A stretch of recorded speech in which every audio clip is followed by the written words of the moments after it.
घन और उसके गुणनखंड। पहले हमने वर्ग और उसके गुणनखंड देखे थे, अब घन और उसके गुणनखंड। जैसे मान लो हम लेते हैं 6 का घन कितना होता है 216, ठीक है।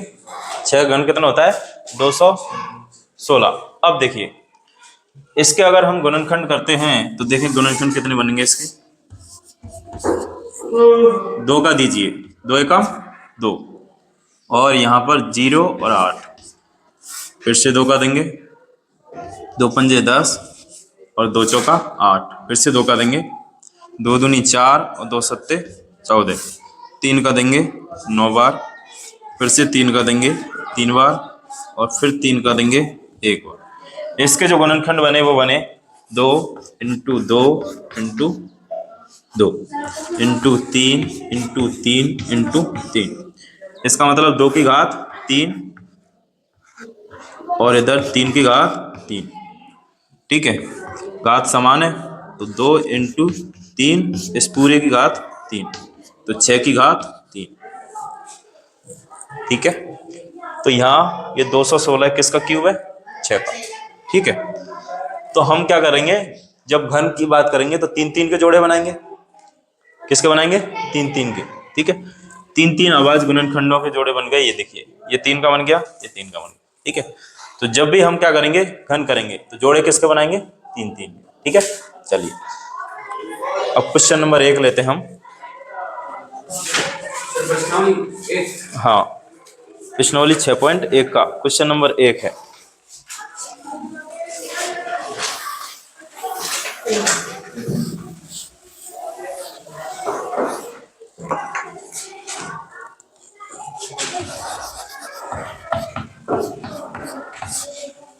क्या कह रहा है, कह रहा है निम्नलिखित में से कौन सी संख्याएं पूर्ण घन नहीं है। पूर्ण घन नहीं है हमें बताना है। तो पहला 216 देख के ही पता चल रहा है तो, ठीक है। दूसरी है 128, तीसरी है 1000, चौथी है 100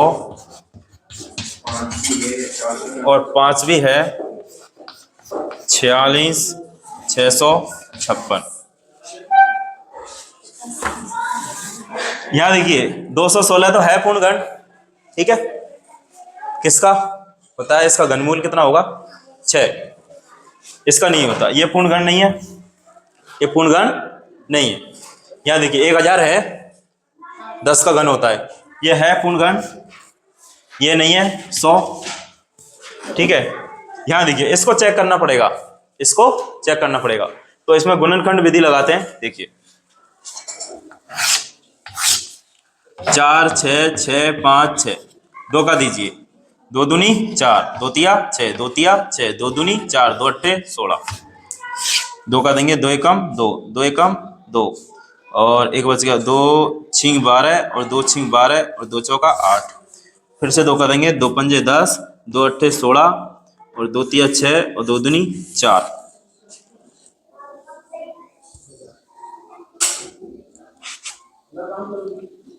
हाँ अब देखिए इसमें 2 का जाएगा, फिर से 2 दूनी 4, ठीक है। एक बच गया, 2 नाम 18, ठीक है। 2 एकम 2 और 2 छिंग 12, फिर से 2 का देंगे, 2 एकम 2, 2 चौका 8, 2 पंजे 10, 2 अट्ठे 16, फिर से 2 का देंगे, 2 सत्ते 14 और 2 दूनी 4, 2 नाम 18, 729 बन गया। ये कितने का होता है 9 का होता है, 3 का देंगे, ठीक है। तो 3 दूनी 6, 3 चौका 12 और 3 ताई 9, फिर से 3 का देंगे, 3 8 24, 3 एकम 3, फिर से 3 का देंगे, 27 3 81, फिर से 3 का देंगे 9 बार और फिर से 3 का देंगे 3 बार और 3 का देंगे 1। अब देखिए जोड़े बने क्या नहीं, 1 3 का जोड़ा बन गया, 1 2 3, 1 3 का बन गया। यहाँ 2 2 के 3 आ गए, 1 2 3 यहाँ पे भी आ गए, यहाँ 1 3 यहाँ 3। तो देखें इसमें ये किसका क्यूब है, यहां से 1 2 का ले लेंगे, यानी कि 2 यहाँ लगा रहा हूँ मैं, लिख रहा हूँ मैं ना, 2 × 2 × 2 और फिर एक 2 × 2 × 2 इंटू 3 × 3 × 3 इंटू 3 × 3 × 3। तो यहाँ से एक 2 का बन गया, यहाँ से एक 2 का बन गया, यहाँ से एक 3 का, यहाँ से एक 3 का, ये वो बन गए जोड़े। तो ये ले लेंगे, यहाँ से एक 2 का ले लिया हमने, यहाँ से एक 2 का ले लिया, यहाँ से एक 3 का ले लिया और यहाँ से एक 3 का ले लिया। 3 × 3 = 9, 9 × 3 = 18, 18 × 2 = 36। तो ये कितना है? 36। तो ये रूट क्यूब आया इसका, कितना आया रूट क्यूब? 36। ठीक है, तो हम यहाँ लिख देंगे कि 46 656, ये रूट क्यूब लेंगे इसका, कितना आ जाएगा? 36। ठीक है, छाप लो जी। क्वेश्चन नंबर 2 पढ़ो। वह सबसे छोटी संख्या ज्ञात कीजिए जिससे निम्नलिखित संख्याओं को, एक मिनट, हाँ यही है क्या? हाँ, वह सबसे छोटी संख्या ज्ञात कीजिए जिससे निम्नलिखित संख्याओं को गुणा करने पर पूर्ण घन संख्या हो जाए। मतलब इसके गुणनखंड करेंगे, जैसे हमने उसके गुणनखंड किए थे, हमें क्या निकालना था? सबसे छोटी संख्या से गुणा किया और वो पूर्ण घन बन गई। इसी प्रकार से हमें यही गुणनखंड करेंगे और हमें पता लग जाएगा, 3 3 के जोड़े बनाएंगे। ठीक है, कम पड़ेगा उसमें गुणा कर देंगे। चलिए, हाँ वही। तो सबसे पहले 243 को चेक करते हैं, इसके गुणनखंड करते हैं। 2 और 4 6 और 3 9, 3 का जाएगा, कितनी बार जाएगा? 81 बार। अभी करा था, आया था ये। फिर 3 का जाएगा 27 बार और फिर 3 का जाएगा 9 बार और फिर 3 का जाएगा 3 बार और फिर 3 का जाएगा 1 बार। एक 3 का कम है ना? यानी ये बन रहा है 3 × 3 × 3 × 3 × 3 × 3। एक मिनट, एक जोड़ा बन गया 3 का, यहाँ जोड़ा नहीं बना, यानी 3 का जोड़ा एक तो बन गया और यहाँ पे 2 ही है। अगर मैं एक 3 को गुणा करा दूं, अगर मैं एक 3 को गुणा करा दूं, ठीक है, तो ये क्या बन जाएगी? पूर्ण घन बन जाएगी। ठीक है, तो मैं क्या करूंगा, छोटी संख्या कौन सी निकल के आएगी? 3। तो 243 × 3 कितना आ जाएगा? ये 3 × 9 729 आ गया। ठीक है, क्या आ गया? ये 729।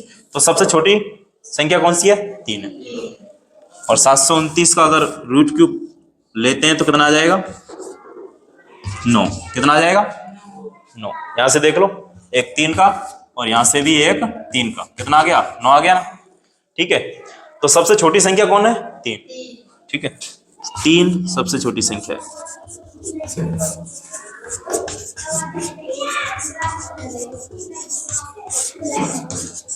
तो पहले में कौन सी प्राप्त हुई? 3 प्राप्त हुई। ठीक है, 3 सबसे छोटी संख्या थी। कर लेंगे, ठीक है। एक बता रहा हूं, जैसे 5वां देखो, क्वेश्चन क्या कह रहा है? वह सबसे छोटी संख्या ज्ञात कीजिए जिससे निम्नलिखित संख्याओं को भाग देने पर भागफल एक पूर्ण घन प्राप्त हो जाए। ठीक है, एक देख लो फटाफट, 704। 2 का जाएगा इसमें, 2 का दीजिए, 2 तिया 6 और 2 पंजे 10, 2 दूनी 4, फिर से 2 का देंगे, 2 एकम 2, 2 सत्ते 14 और 2 छिंग 12, फिर से 2 का देंगे, 2 अट्ठे 16 और 2 अट्ठे 16, फिर से 2 का देंगे, 2 चौका 8, 2 चौका 8, फिर से 2 का देंगे, 2 दूनी 4, 2 दूनी 4, फिर से 2 का देंगे, 2 एकम 2, 2 एकम 2। अब क्या का देंगे? 11 का। अब देखिए, 2 2 के तो 1 2, यानी 3 और 3 6 बार है, तो 1 और 1 2 जोड़ा बन गए। ठीक है, तो 2 × 2 × 2 × 2 × 2 × 2 × 2 × 11। अगर मैं इसमें 11 का दूं, देखो 1 2 का जोड़ा ये बन गया और 1 2 का जोड़ा ये बन गया। ठीक है, तो यहां पे 11 एक्स्ट्रा है, तो अगर मैं इसको 11 से भाग दे दूं, किससे भाग दे दूं? 11 से, तो 11 से 11 कैंसिल आउट हो जाएगा। ठीक है, तो यहां पर भी मुझे 704 में 11 का भाग देना पड़ेगा। ठीक है, तो अभी आंसर कितना निकल के आएगा, ये यहां से 2 और यहां से 2। ठीक है, तो ये आ गया कितना, 2 दूनी 4 का कितना होता है, 64 होता है ना, 64 आया ये। ठीक है, कितना आया ये, 64। तो 64 अगर इसका रूट क्यूब लेते हैं तो कितना आएगा, 4। ठीक है, 2 एकम 2, 2 दूनी 4, क्योंकि एक जोड़ा 2 का 3 का 3 बार 2 2 और इधर भी 3 बार 2 2 है, तो यहां से 1 2 का और यहां से 1 2 का। अब बाकी कर लोगे, ठीक है, करके लाना है ना होमवर्क। क्वेश्चन नंबर 4 देखिए एक बार, सभी लोग किताब खोल लो और क्वेश्चन नंबर 4 देखो, ध्यान से पढ़ो। परीक्षित प्लास्टिसिन का एक घनाभ बनाता है, प्लास्टिसिन का एक घनाभ बनाता है जिसकी भुजाएं 5 सेंटीमीटर, 2 सेंटीमीटर और 5 सेंटीमीटर हैं। एक घन बनाने के लिए ऐसे कितने घनाभों की आवश्यकता होगी। ठीक है, यानी उसके पास एक ऐसा घनाभ है, देखो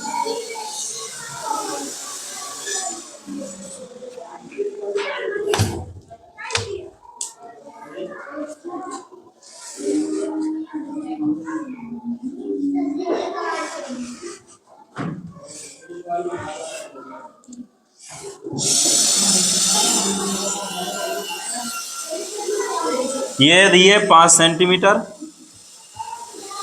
ये 2 सेंटीमीटर और ये 5 सेंटीमीटर।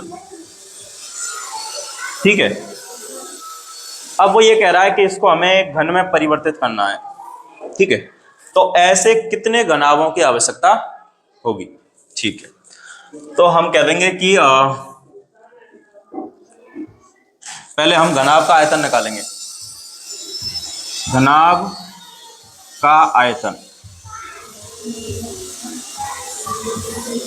क्या होता है, LBH, लंबाई चौड़ाई ऊंचाई। ठीक है, घनाभ का आयतन किसके बराबर होता है, लंबाई चौड़ाई इंटू ऊंचाई। अब इसकी लंबाई दी है 5 सेंटीमीटर, ऊंचाई दी है 2 सेंटीमीटर और चौड़ाई दी है 5 सेंटीमीटर। ठीक, तो यहां से ये आ जाएगा 5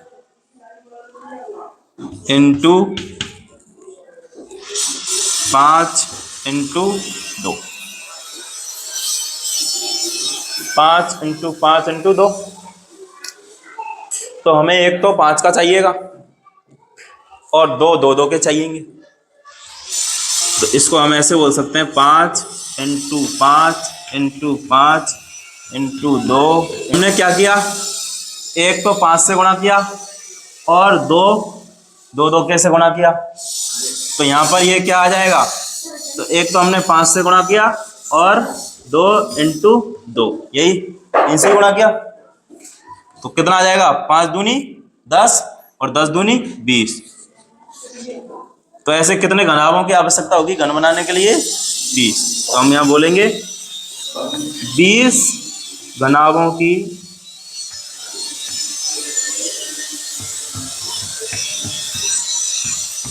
आवश्यकता होगी।